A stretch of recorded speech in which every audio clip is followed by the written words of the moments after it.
Salam sejahtera, terima kasih karena bersama dengan saya di Nazilin Unity Channel. Ini adalah punca sebenar. Orang Melayu dah tak nak undi Perikatan Nasional di mahkota. Kekalahan Perikatan Nasional, khususnya Parti Bersatu Muhyiddin Yassin di PRK Mahkota, betul-betul memalukan Perikatan Nasional. Manakan tidak? Mereka selama ini menganggap mereka sudah hebat, jago dan mampu menggoncang, menggoyahkan kerajaan perpaduan ini.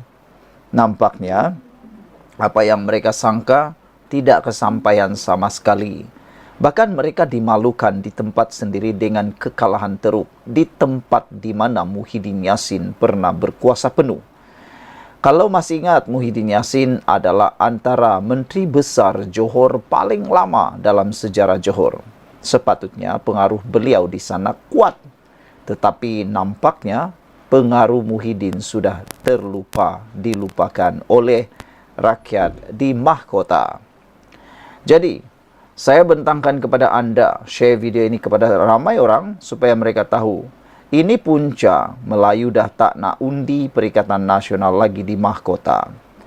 Penyusutan jumlah undi yang diraih Perikatan Nasional PN pada pilihan raya kecil PRK Dewan Undangan Negeri Mahkota cukup menggambarkan parti itu tidak lagi mendapat kepercayaan orang Melayu. Ketua Kawasan Amanah Kluang, Dr. Muhammad Zuhan Muhammad Zain berkata, ia sekaligus menunjukkan Perikatan Nasional tidak lagi relevan di Johor dan orang Melayu tidak termakan dengan doktrin yang dicanang oleh Perikatan Nasional. Pelbagai langkah, pelbagai hasutan, pelbagai fitnah, pelbagai ucapan kebencian dan sebagainya telah dilemparkan dalam kempen, tetapi ianya tidak berjaya mengumpan para pengundi untuk menyokong Perikatan Nasional. Pelbagai perkara dicanangkan, tetapi nampaknya semua yang dicanangkan itu tidak mampu memancing undi. Perikatan Nasional memang tidak berjaya menembus Johor, dan ini dapat dibuktikan dengan siri pilihan raya kecil yang berlaku di negeri ini, menurut laporan di Harapan Daily ini. Selain itu juga, PRK Mahkota telah membuktikan bahawa Perikatan Nasional terus hilang sokongan yang selama ini menjadi harapan mereka, iaitu undi Melayu pertengahan yang lebih meyakinkan kerajaan Madani hari ini. Sebelum PRK Mahkota dapat disaksikan bagaimana siri PRK yang berlaku di Nenggiri, Kelantan yang jelas menunjukkan sokongan Perikatan Nasional termasuklah PAS tidak berjaya mendapat sokongan Melayu, katanya ketika dihubungi. Dalam pada itu, Muhammad Zuhan percaya terdapat faktor kuat yang menyebabkan keyakinan pengundi terhadap kerajaan hari ini terus meningkat. Terdapat beberapa faktor yang meyakinkan pengundi, antaranya adalah pengukuhan nilai ringgit di peringkat antarabangsa serta kawalan harga barang yang tidak membebankan rakyat, kata beliau lagi. Selain itu, kelemahan Perikatan Nasional dalam membawa naratif perkauman tidak lagi menjadi peluru yang ampuh bagi mendatangkan kepercayaan kepada pengundi di negara ini, ujar beliau lagi. Saudara-saudara sekalian, apa pendapat anda pula? Adakah anda juga bersetuju bahawa undi Melayu terhadap Perikatan Nasional sudah hilang dengan hanya berpandukan dua pilihan raya? Satu paling memalukan di PRK Nenggiri dan lebih memalukan lagi di PRK Mahkota. Nenggiri kubu kuat, PAS di Kelantan, tetapi kalah kepada UMNO. Di mahkota juga bukan saja kalah, tetapi kalah bertimpa-timpa pula Parti Bersatu. Apakah benar bahawa penyusutan jumlah undi yang diraih Perikatan Nasional menggambarkan bahawa parti itu tidak lagi mendapat kepercayaan orang Melayu? Saudara-saudara sekalian, Perikatan Nasional memang tak boleh tembus di Johor, kata laporan ini, dan dapat dibuktikan dalam siri PRK yang berlaku di negeri itu. Sekian untuk kali ini. Jangan lupa tinggalkan komen Anda. Salam sejahtera, terima kasih karena bersama dengan saya di Nazilin Unity Channel. Yang kita sampaikan petang ini pasti membuka minda Anda dan Anda pun mungkin tak percaya dengan apa yang didedahkan ini. Ini berkaitan dengan Dr. Akmal. Dr. Akmal selama ini ramai netizen dalam ruangan komen menyatakan seakan-akan seperti tali barut.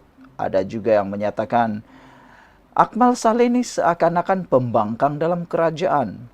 Tidak kurang, tidak lebih seperti Perikatan Nasional dalam kerajaan.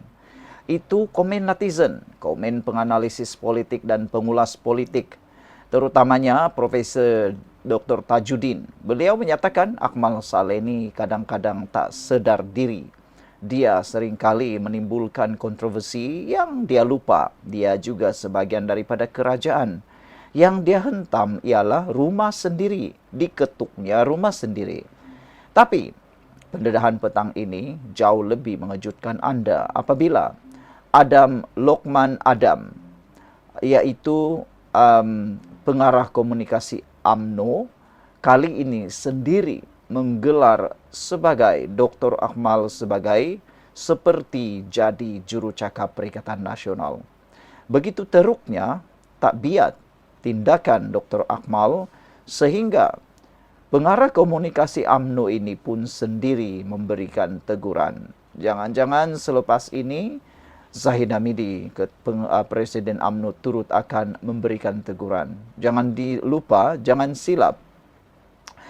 Kalau Akmal Saleh sangka dia tidak boleh diambil tindakan, itu sangatlah salah. Khairi Jamaluddin, bekas Ketua Pemuda UMNO pun telah pun dipecat. Ini kan pula Dr. Akmal Saleh yang baru setahun jagung.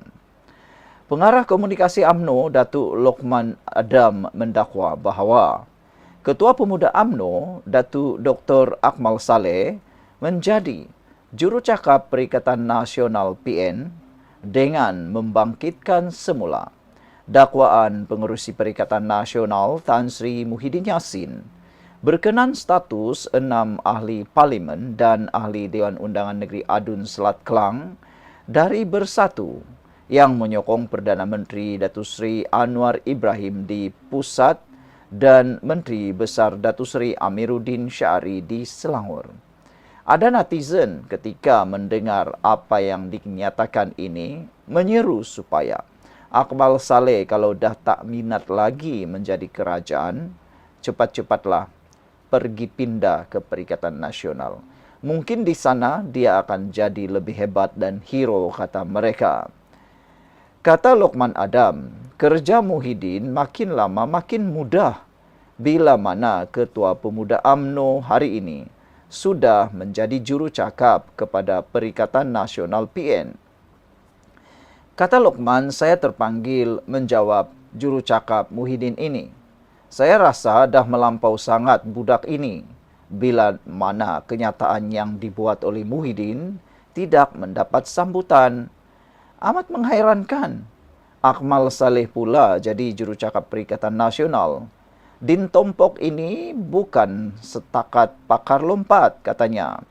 Dia tak layak cabar kerajaan perpaduan, mengisytiharkan pengosongan 6 kerusi parlimen dan 1 kerusi Dewan Undangan Negeri di Selangor yang dimiliki ahli Bersatu yang menyokong kerajaan.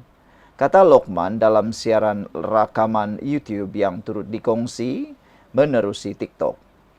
Lokman menjelaskan bahawa status kesemua 7 wakil rakyat masih kekal dalam Bersatu. Beliau turut menyekolahkan Akmal Saleh berkenan akta lompat parti. Keputusan sama ada pengosongan 6 kerusi parlimen dan 1 Dewan Undangan Negeri berkenan sepatutnya dibuat oleh individu yang mewakili semua kerusi berkenan. Ke-6 ahli parlimen dan 1 adun tak pernah lompat parti, kata Lokman Adam. Saya nak beritahu Dr. Akmal, tolong simpan kebodohan kau ini. Jangan terlalu nampak dangkal sehingga tak sedar yang akta yang digubal ialah akta lompat parti, katanya. Kita tak pernah menggubal akta menyokong mana-mana individu. Kita gubal akta lompat parti dan benda ini jadi longgar kerana kebodohan pemimpin Perikatan Nasional, pemimpin bersatu, kata Lokman Adam. Apa kejadahnya? Ketua Pemuda UMNO menjadi juru cakap kepada Perikatan Nasional PN, bidasnya lagi. Dalam masa sama, Lokman turut menjelaskan bahawa pimpinan bersatu yang menjadi batu penghalang kepada akta lompat parti yang kukuh sehingga ia menjadi musibah kepada mereka. Yang digubal ialah cadangan Datuk Seri Wan Junaidi 3 kali sampai tahap nak letak jawatan kerana cadangan beliau nak akta yang cukup lengkap, kuat kukuh tetapi dibantah oleh bersatu. Sebab apa? Tak lain tak bukan. Mereka merancang untuk mencuri ahli Parlimen Barisan Nasional selepas PRU 15. Mereka tahu, mereka tak boleh memerintah secara persendirian, kecuali dengan mengharapkan pengkhianatan, pembelian ahli-ahli kita, kata Lokman Adam lagi. Apakah jadahnya Dr. Akmal nak mempertahankan sesuatu yang sebenarnya tak wujud? Soal Lokman Adam. Jadi, Akmal Saleh, sebelum cakap panjang, tolong baca. Jangan dengar sangat apa yang Muhyiddin baca. Muhyiddin baca sekerat, bukan penuh. Tolong baca apa itu akta anti lompat parti, katanya. Status kesemua wakil rakyat tersebut turut diperjelaskan. Sehingga kini, kesemua 6 ahli parlimen dan adun ialah ahli bersatu dan tak pernah melompat masuk UMNO. Jadi tak kena mengena dengan akta lompat parti, katanya. Pernyataan ini telah pun diperkukuhkan lagi, disokong lagi dengan nama ahli parlimen yang menyokong Anwar Ibrahim ini, kerusi mereka masih kekal di blok pembangkang. Jadi dengan kata lain, betullah 6 ahli parlimen ini belum pernah keluar parti bersatu pun. Mereka hanya dibuang parti bersatu. 6 orang ini itu hanya beri sokongan kepada ahli parlimen kerajaan atau kepada Perdana Menteri Anwar Ibrahim dan adun memberi sokongan pada Menteri Besar Selangor Datuk Seri Amiruddin Syari, kata Lokman Adam lagi. Saudara, apa pula pendapat anda semua? Adakah anda setuju Lokman Adam cepat-cepatlah masuk Perikatan Nasional? Sekian dulu, jangan lupa tinggalkan komen anda, tekan butang subscribe. Bye-bye.